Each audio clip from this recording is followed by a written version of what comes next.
Assalamualaikum warahmatullahi wabarakatuh. Saya Andre Diantara akan membawakan sebagian materi tentang kristalografi dan dendrologi. Yang pertama yaitu pengenalan kristal. Kristal adalah suatu benda padat homogen berbentuk polihedral teratur, dibatasi oleh bidang permukaan yang licin, rata, yang merupakan ekspresi bangun atau struktur dalamnya.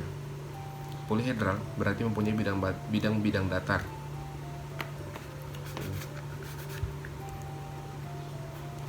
Kristal dapat diklasifikasikan berdasarkan derajat kristalisasi. Yang pertama yaitu euhedral, mempunyai bidang batas yang jelas. Subhedral mempunyai bidang batas yang sedang-sedang, jelas sedikit, tidak jelas juga sedikit. Yang ketiga anhedral, sama sekali mempunyai bidang batas yang tidak jelas. Karakteristik penampakan luar kristal. Ada permukaan kristal yang terbagi dua, yaitu sama dan tidak. Bagian tepi yang dibentuk dari pertemuan dua batas permukaan kristal. Bagian sudut yang dibentuk dari pertemuan tiga batas permukaan kristal. Sudut interfasial, bentuk kristal yang terbagi dua, yaitu bentuk sederhana dan kombinasi. Dan sifat kristal dapat dilihat dari tabel di samping ini. Hukum kristal 1 yang dikemukakan oleh Nicola Steno, yang biasa disebut dengan hukum Steno, pada tahun 1669 menyatakan bahwa sudut antara bidang-bidang kristal yang saling berkaitan sama untuk semua spesimen material yang sama. Elemen kristal. Sumbu kristalografi ada 3, kecuali 2 sistem kristal, yaitu heksagonal dan trigonal. Dan sudut sumbu ada 3 juga. Alfa yang dibentuk dari sumbu B dan sumbu C, beta yang dibentuk sumbu A dan sumbu C, dan gamma yang dibentuk dari sumbu A dan sumbu B. Sumbu B, ini sumbu B nya, dan sumbu C sudutnya ini.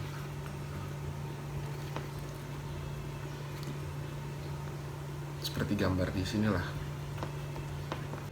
Unsur simetri terbagi 3, yaitu sumbu simetri, bidang simetri, dan pusat simetri. Sumbu simetri adalah garis lurus yang dibuat melalui pusat kristal, di mana apabila kristal tersebut diputar sebesar 360 derajat dengan garis tersebut sebagai poros putarannya, maka pada kedudukan tertentu kristal akan kenampakan yang sama. Ada 3 jenis sumbu simetri, yaitu sumbu simetri giroid, dan sumbu simetri inversi putar, seperti gambar ini. Bidang simetri adalah bidang yang datar yang dibuat melalui pusat kristal dan membelah kristal menjadi 2 bagian sama besar. Ya, mungkin seperti cermin. Kalau kita belah di sini, mungkin dia mempunyai, kalau ini terbelah 2 dari sumbu ini, mungkin dia sama bentuknya dan sama besarnya. Terdiri dari 3 bidang, yaitu horizontal, vertikal, dan bidang diagonal. Gambarnya seperti ini. Pusat simetri adalah titik dalam kristal di mana melaluinya dapat dibuat garis lurus sedemikian rupa pada sisi satu dengan sisi yang lain dengan jarak yang sama, dijumpai kenampakan yang sama. Pusat simetri selalu berhimpit dengan pusat kristal, tetapi pusat kristal belum tentu merupakan pusat simetri. Hukum kristal 2 dikenal dengan hukum indeks rasional, dikemukakan oleh Howitt tahun 1784. Pengertian indeks yang diusulkan oleh Miller dan dikenal sebagai indeks Miller. Indeks merupakan cara pemberian singkatan suatu bidang uang kristal. Bidang uang kristal dalam ruang mempunyai arah tertentu dengan sumbu kristal. Masing-masing sumbu kristalografi disebut parameter. Untuk mempermudah dan memahami bentuk kristal, dibuatlah pengelompokan yang lebih sistematis. Pengelompokan ini berdasarkan perbandingan panjang, letak, posisi, dan nilai sumbu tegak. Berdasarkan sifat simetrinya, bentuk kristal dibagi menjadi bidang simetri dan sumbu simetri. Dari bidang dan sumbu simetri tersebut, kristal dikelompokkan menjadi 7 sistem kristal. Pengelompokan ini berdasarkan jumlah unsur simetri yang terdapat pada bidang kristal, pada kristal.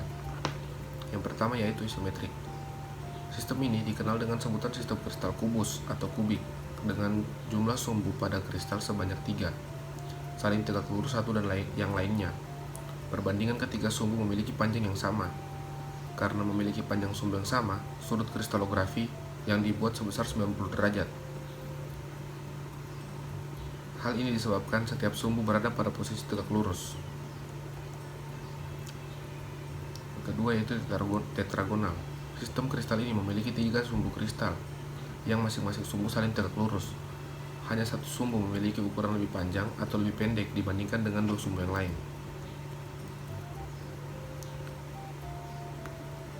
Yang ketiga yaitu heksagonal. Pada sistem ini terdapat 4 sumbu kristal, di mana salah satu sumbu tegak lurus terhadap ketiga sumbu yang lain. Ketiga sumbu tersebut membentuk sudut 120 derajat terhadap sumbu satu dengan yang lainnya. Tidak hanya itu, ketiga sumbu memiliki panjang yang sama. Sedangkan sumbu yang satunya memiliki ukuran yang lebih panjang biasanya. Tidak ada alat peraganya heksagonal. Trigonal. Sistem ini mempunyai nama lain, yaitu rombohedral.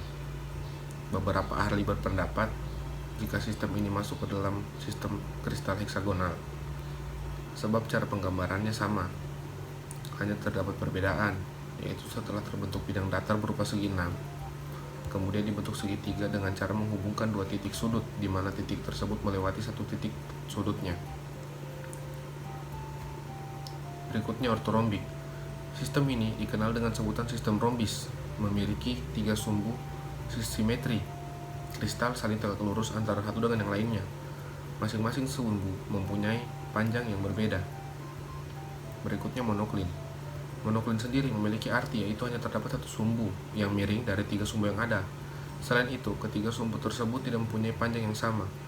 Salah satu sumbu berukuran pendek dan salah satunya berukuran panjang. Yang terakhir yaitu triklin. Sistem ini terdapat 3 sumbu simetri, di mana antara satu sumbu dengan yang lainnya tidak saling tegak lurus, dan juga ketiga sumbu tersebut tidak memiliki panjang yang sama, atau beda semua panjangnya. A tidak sama dengan B, tidak sama dengan C. Saya mengambil contoh sistem kristal tetragonal dengan kelas tetragonal di piramidal. Ini karena ini sistem tetragonal, panjang sumbu A dan B sama, sedangkan C lebih panjang. Sumbu A, sumbu B sama, tetapi sumbu C-nya lebih panjang. Dan sudut alfa, beta, dan gamanya itu 90 derajat. Mempunyai unsur simetri 1A4. Yang diputar dari sumbu C mempunyai 4 kenampakan yang sama. 1, 2, 3, 4. Dengan simbol Hermann-Maunin C4H dengan contoh mineral anatase seperti gambar ini. Sekian materi dari saya.